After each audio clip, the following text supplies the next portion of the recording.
നമ്മുടെ എല്ലാ പ്രിയപ്പെട്ട സുഹൃത്തുക്കൾക്കും ക്വാക്ക് ഫാമിന്റെ മറ്റൊരു വീഡിയോയിലേക്ക് സ്വാഗതം. അപ്പോൾ ഇപ്പം നിങ്ങൾ കണ്ടുകൊണ്ടിരിക്കുന്നത് 2.5 ആഴ്ച പ്രായമായതും അതോടൊപ്പം 2 ആഴ്ചയോളം പ്രായമാവുന്ന കോഴിക്കുഞ്ഞുങ്ങളെയാണ്. മറ്റൊരു കാര്യം പങ്കുവയ്ക്കാനുള്ളതെന്ന് പറയുന്നത്, നമ്മൾ അസോളയാണെന്ന് കരുതി കൊണ്ടിട്ടിരിക്കുന്ന ഡക്ക് വീടെന്ന് ഇന്റർനെറ്റിൽ സെർച്ച് ചെയ്തപ്പോൾ നമ്മൾ മനസ്സിലാക്കിയ പായലും അതോടൊപ്പം തന്നെ സ്റ്റാർട്ടർ തീറ്റയും കൂടെ മിക്സ് ചെയ്ത് നമ്മൾ കോഴിക്കുഞ്ഞുങ്ങൾക്ക് ഇട്ട് കൊടുക്കുകയാണ്. ഇവർ ഫുള്ള് തിന്നുമോ ഇല്ലയോ എന്ന് നമുക്ക് അറിയാനുണ്ട്. അങ്ങനെ ഇട്ട് കൊടുത്ത് കുറച്ച് നേരമൊക്കെ വെയിറ്റ് ചെയ്തിട്ട് നമ്മൾ തിരിഞ്ഞു വന്ന് നോക്കിയപ്പോഴേ തീറ്റയും കാണാനില്ല, അതോടൊപ്പം തന്നെ പായലും കാണാനില്ല. അപ്പോൾ അവരത് തിന്നു എന്ന് തന്നെ നമ്മൾ അസ്യൂം ചെയ്യുകയാണ്. അതോടൊപ്പം നമുക്ക് കുറച്ച് ദിവസമായിട്ട് നമ്മുടെ വാഴക്കുട്ടൻ നമ്പർ 2 കാണാതിരിക്കുകയായിരുന്നു. അവൻ തിരിച്ചു വന്നിട്ടുണ്ട്. പക്ഷെ അവൻ്റെ കണ്ണിന് ചെറിയൊരു പരിക്ക് പറ്റിയുള്ളത് കൊണ്ട് അവനെ മാറ്റി ഒരു കൂട്ടിലേക്ക് ഇട്ടിരിക്കുകയാണ്. ഇനി എന്തായാലും ഇവനെ നമ്മൾ തുറന്നു വിട്ട് കഴിഞ്ഞാൽ മറ്റുള്ള കോഴികൾ ആക്രമിച്ച് അവനെ ഇല്ലാതാക്കും, അല്ലെങ്കിൽ ഇവൻ പട്ടിക്ക് തീറ്റയാവും. അതുകൊണ്ട് അതൊന്നും വേണ്ടെന്ന് കരുതിയിട്ട് ഇവനെ നമ്മൾ തന്നെ തട്ടി സൂപ്പാക്കാൻ തീരുമാനിച്ചു. എന്തായാലും അവന് അവസാന അത്താഴം എന്നുള്ള രീതിയിൽ കുറച്ചധികം തീറ്റ ഇട്ട് കൊടുക്കുകയാണ്. എന്നിട്ട് ഈ കൂട്ടിലേക്ക് നമ്മൾ ഏകദേശം 2 മാസം പ്രായമായ നമ്മുടെ കുഞ്ഞുങ്ങളെ മാറ്റി അവരെ നമ്മൾ മുട്ട കൂടെ വിൽക്കുന്ന രീതിയിലേക്ക് മാറ്റിയെടുക്കാനുള്ള പ്ലാനിങ്ങിലാണ്. അതോടൊപ്പം തന്നെ നമ്മുടെ വീട്ടിൻ്റെ സൈഡിൽ കുറച്ച് നല്ല മണൽ കിടക്കുന്നിടത്ത് വന്ന് കുളിക്കുന്ന നമ്മുടെ കോഴിക്കുഞ്ഞുങ്ങളെയാണ് കാണുന്നത്. കോഴിക്കുഞ്ഞുങ്ങൾ എന്ന് പറയുമ്പോൾ പല സുഹൃത്തുക്കളും കമൻറ്റിൽ ചോദിക്കാറുണ്ട് ഇവർ കുഞ്ഞുങ്ങളാണോ എന്ന്. പക്ഷേ ഇവരെ വളർത്തിയെടുക്കുമ്പോഴേ ഇവർ നമ്മൾ കുഞ്ഞുങ്ങളാണെന്നുള്ളൊരു കാഴ്ചപ്പാടിൽ ഇരിക്കുന്നതുകൊണ്ടാണ് എപ്പോഴും നാവിൽ കോഴി കുഞ്ഞുങ്ങൾ എന്ന് വരുന്നത്. അങ്ങനെ എന്തായാലും ഇവരുടെ മഡ് ബാത്തൊക്കെ നടത്തി വളരെ ഹാപ്പി ആയിട്ട് നടക്കുകയാണ്. അവർക്ക് ഫുൾ ഫ്രീഡം ഉണ്ട്. തീറ്റയ്ക്ക് വല്ലപ്പോഴും നമ്മൾ അഡ്ജസ്റ്റ് ചെയ്ത് തീറ്റ ഇട്ട് കൊടുക്കും. ബാക്കി അവർ അധ്വാനിച്ച് കഴിക്കുന്നത് കൊണ്ട് അവർ വളരെ ഹാപ്പിയാണെന്ന് ഞാൻ പറയുന്നു. അങ്ങനെ എന്തായാലും മറ്റൊരു വിശേഷം എന്ന് പറയുന്നത്, നമ്മുടെ ഇൻക്യുബേറ്ററിലെ അടുത്ത ബാച്ചിലെ കുഞ്ഞുങ്ങൾ വിരിഞ്ഞുകൊണ്ടിരിക്കുകയാണ്. വിരിഞ്ഞ് വരുന്ന സമയത്ത് നമ്മൾ ചെറുതായിട്ടൊന്നും ടൈമിങ് തെറ്റിപ്പോയത് കൊണ്ടാണ് ആ കുഞ്ഞ് ആ ഇടുക്കിൽ വീണു പോയത്. കറക്റ്റ് അല്ലാതെ നമ്മൾ പോയി നോക്കിയിരുന്നെങ്കിൽ കുഞ്ഞ് ആ എഗ്ഗ് റൊട്ടേഷൻ്റെ ഇടയിൽ പെട്ട് ഒരു പക്ഷേ അരിഞ്ഞു പോയേനെയുമായിരുന്നു. എന്തായാലും വേഗം സംസാരിക്കാൻ നോക്കുന്നുണ്ട്. നാക്കിന് ഇടയ്ക്കിടയൊക്കെ ഒരു സ്ലിപ്പിങ് വരുന്നുണ്ട്. അതെന്തായാലും നിങ്ങൾ സുഹൃത്തുക്കളൊന്ന് ക്ഷമിക്കണമെന്ന് ഞാൻ അപേക്ഷിക്കുകയാണ്. അതോടൊപ്പം തന്നെ നമ്മുടെ വീഡിയോ കണ്ടിട്ട് ഇപ്പോഴും സബ്സ്ക്രൈബ് ചെയ്യാത്ത സുഹൃത്തുക്കളുണ്ടെങ്കിൽ ദയവായി സബ്സ്ക്രൈബ് ചെയ്യുന്നതിനെക്കുറിച്ച് ഒന്ന് ചിന്തിച്ചേക്കുക. കാര്യം നിങ്ങൾ ഓരോരുത്തരും തരുന്ന സപ്പോർട്ടാണ് വീണ്ടും വീഡിയോ ചെയ്യാനും അതോടൊപ്പം തന്നെ അപ്ഡേറ്റുകളെല്ലാം നിങ്ങളോടൊപ്പം പങ്കുവയ്ക്കാനും നമുക്കൊരു എനർജിയും ആവേശവും തരുന്നത്. അപ്പോൾ നമ്മളെന്തായാലും പറഞ്ഞുകൊണ്ടിരിക്കുന്നത്, നമ്മുടെ കോഴിക്കുഞ്ഞുങ്ങൾ വീണ്ടും അടുത്ത ബാച്ച് കുഞ്ഞുങ്ങൾ വിരിഞ്ഞുകൊണ്ടിരിക്കുകയാണ്. നമ്മൾ ഇപ്രാവശ്യം വെച്ചിരിക്കുന്ന മുട്ടകളിൽ മറ്റൊരു പ്രത്യേകത ചെയ്തു വെച്ചിരുന്നു. എന്താണെന്ന് വെച്ച് കഴിഞ്ഞാൽ, മുട്ടകളിൽ നമ്മളൊരു നിരീക്ഷണം എഴുതിയിരുന്നു, വിരിയുമോ വിരിയില്ലയോ എന്നറിയാനായിട്ട്. അപ്പോൾ അതിൻ്റെ ഒരു അപ്ഡേറ്റ് കൂടെ ഞാൻ ഈ വീഡിയോയിൽ തന്നെ പങ്കുവയ്ക്കുന്നതാണ്. അതോടൊപ്പം നമ്മൾ തൊട്ട് മുന്നേ പറഞ്ഞതുപോലെ തന്നെ നമ്മുടെ 2 മാസം പ്രായമായതും അതിൽ നിന്ന് 1 ആഴ്ച പ്രായം കുറവുള്ളതായിട്ടും, അതായത് 2 മാസം പ്രായമാകാൻ ഒരാഴ്ച കൂടെ ഉള്ളതുമായിട്ടുള്ള കുഞ്ഞുങ്ങളെ നമ്മൾ ഈ കൂട്ടിലേക്ക് ഇട്ടു.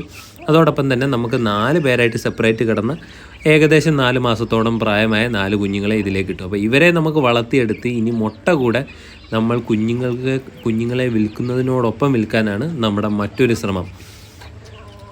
അങ്ങനെ എന്തായാലും ഇവരെ ഇവിടെ എല്ലാം പ്രോപ്പറായിട്ടൊന്ന് അറേഞ്ച് ചെയ്ത് തീറ്റയൊക്കെ കൊടുത്ത് അവരെ ഹാപ്പി ആക്കിയിട്ട് നമ്മൾ വലിയ കോഴിക്കുഞ്ഞുങ്ങളെ വിളിച്ചു വരുത്തി അവർക്കും കുറേ അധികം ലെയർ തീറ്റകളൊക്കെ ഇട്ട് കൊടുത്തിട്ടുണ്ട്. അപ്പോൾ ഇവരോട് ഞാൻ ഇടയ്ക്ക് ചോദിക്കാറുണ്ട് മുട്ട എവിടെയെന്ന്. അങ്ങനെ കിട്ടിയ ഒരു മുട്ടയാണിത്. പൊട്ടിച്ചിട്ടിരിക്കുകയാണ്. കാക്കയാണെന്നാണ് തോന്നുന്നത്. അങ്ങനെ എന്തായാലും ഇവരതൊന്നും മൈൻഡ് ചെയ്യാതെ തീറ്റ കഴിച്ചുകൊണ്ടിരിക്കുകയാണ്. അപ്പോൾ നമ്മൾ നേരത്തെ പറഞ്ഞതുപോലെ നമ്മുടെ ആ വലിയ കൂട്ടിലേക്ക് മാറ്റാതിരുന്ന ഒരു 4-5 കുഞ്ഞുങ്ങളെയാണ് ഈ കണ്ടുകൊണ്ടിരിക്കുന്നത്. ശരിക്കും 6 പേരുണ്ട്. ഇവർ കൂട്ടത്തിൽ കിടന്ന് ഒരു 3-4 ദിവസത്തേക്ക് ഞാൻ സ്ഥലത്തില്ലാത്തതുകൊണ്ട് കൂട്ടത്തിൽ കിടന്ന് ഇവരുടെ ആരോഗ്യം വളരെയധികം ശോഷിച്ചു പോയൊരു സാഹചര്യത്തിലായതുകൊണ്ടാണ് ഇവരെ നമ്മൾ മറ്റേ കൂട്ടത്തിലൂടെ ചേർത്ത് വലിയ കൂട്ടിലേക്ക് മാറ്റാത്തത്. ഇവർക്ക് കുറച്ച് തീറ്റയും വെള്ളമൊക്കെ കൊടുത്തൊന്ന് ആരോഗ്യം വീണ്ടെടുത്തതിന് ശേഷം നമ്മൾ ഇവരെ മറ്റേ കൂട്ടിലേക്ക് മാറ്റുന്നതാണ്, അതായത് വലിയ കൂട്ടിലേക്ക്. അതോടൊപ്പം തന്നെ നമ്മുടെ അടുത്ത ബാച്ചിലെ കുഞ്ഞുങ്ങളും വിരിഞ്ഞ് കിട്ടിയിട്ടുണ്ട്. ഇനി നമ്മുടെ വീഡിയോ വരുന്നതെന്ന് പറയുന്നത്, നമ്മുടെ 3 അക്ക സംഖ്യകളിലേക്ക് നമ്മുടെ കോഴികളുടെ എണ്ണം മാറുന്ന മുട്ടകൾ വിരിഞ്ഞ് വരുന്ന വിശേഷങ്ങളുമായിട്ടായിരിക്കും. കാര്യമെന്ന് പറയുന്നത്, ഈ ഒരു കുഞ്ഞുങ്ങളെയും കൂടെ നമ്മൾ നമ്മുടെ ബ്രൂഡർ സെറ്റപ്പിലേക്ക് മാറ്റുമ്പോൾ നമുക്ക് കിട്ടുന്നത് ഏകദേശം 85ഓളം കോഴികളെയാണ്, കുഞ്ഞുങ്ങളും വലുതും എല്ലാം കൂടെ ചേർത്ത്. അങ്ങനെ എന്തായാലും ഇവരെ നമ്മൾ ബ്രൂഡർ സെറ്റപ്പിലേക്ക് മാറ്റിയാണ്. ഇത്തവണ നമ്മൾ മുട്ട വെച്ചപ്പോൾ നേരത്തെ പറഞ്ഞതുപോലെ തന്നെ മുട്ടകളിൽ നമ്മൾ എത്രത്തോളം വിരിയാൻ സാധ്യതയുണ്ടെന്നും വിരിയാതിരിക്കാനുള്ള സാധ്യതയുണ്ടെന്നും എല്ലാം നിരീക്ഷിച്ചുകൊണ്ടും മുട്ടകളിൽ മാർക്ക് ചെയ്ത് എഴുതി വെച്ചിരുന്നു.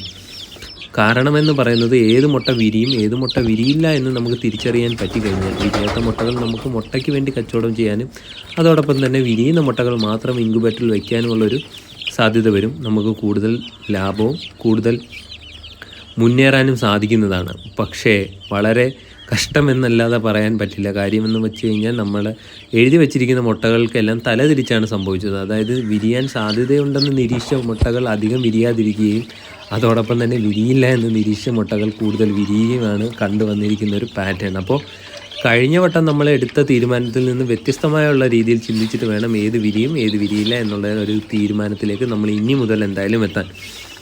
അപ്പോൾ പറഞ്ഞു വന്ന കാര്യം എന്ന് പറയുന്നത്, നമ്മുടെ മുട്ടകളെല്ലാം വിരിയിക്കാൻ വേണ്ടി കയറ്റുമ്പോൾ നമുക്ക് ഏകദേശം 60% മുട്ടകൾ വിരിയാതെ പോവുകയാണ്. അപ്പോൾ ഏത് വിരിയും ഏത് വിരിയില്ല എന്ന് നമുക്ക് തിരിച്ചറിയാൻ പറ്റുമെങ്കിൽ അതിൽ കുറച്ചധികം കൂടെ ലാഭം നമുക്ക് ഉണ്ടാക്കാൻ പറ്റും. അങ്ങനെ എന്തായാലും ഇതാണ് നമ്മൾ ബാക്കി വിരിയാതെ വന്ന മുട്ടകളെടുത്ത് മാറ്റാൻ പോകുന്ന സിറ്റുവേഷൻ. ഈ കാണുന്നതെല്ലാം നമ്മൾ എഴുതി വെച്ചിരിക്കുന്നതാണ്. ഗുഡ് എന്ന് വെച്ച് കഴിഞ്ഞാൽ വിരിയാൻ സാധ്യത ഉണ്ടെന്ന് തോന്നിയുകൊണ്ട് എഴുതി വെച്ചിരുന്നതാണ്. അതെന്തായാലും വിരിഞ്ഞ് കിട്ടിയിട്ടില്ല. അങ്ങനെ എന്തായാലും അവസാനം ഒരു കാഴ്ചയും കൂടെ കാണിച്ചു തരാം. തീറ്റ തിന്നാൻ കൊതിച്ചിട്ട് മിൽട്ടൻ്റെ കൂട്ടിലേക്ക് തല ഇടിച്ചിറക്കി തീറ്റ തിന്നുന്ന കോഴിയാണ് കണ്ടിരിക്കുന്നത്. ഇതും കണ്ടിട്ട് നമ്മുടെ പാവം മിൽട്ടൺ ഇതൊന്നും കാണാതെ ദയനീയമായിട്ട് ഇങ്ങനെ ഇരിക്കുകയാണ്. എന്തോ വിഷാദത്തിലാണെന്ന് തോന്നുന്നു. അങ്ങനെ എന്തായാലും ഈ വീഡിയോ ഇഷ്ടപ്പെട്ടെങ്കിൽ, കോഴി വളർത്തൽ നിങ്ങൾ ഇഷ്ടപ്പെടുന്നുണ്ടെങ്കിൽ ദയവായി ചാനലിനെ സപ്പോർട്ട് ചെയ്യുക. സബ്സ്ക്രൈബ് ചെയ്യാതെ വീഡിയോ മുഴുവനെ കാണുന്ന സുഹൃത്തുക്കളുണ്ടെങ്കിൽ ദയവായി സപ്പോർട്ട് ചെയ്യുക. കാര്യം നിങ്ങളുടെ സപ്പോർട്ടാണ് എനിക്ക് മുന്നേറാനുള്ള എനർജി നൽകുന്നത്. Thank you so much.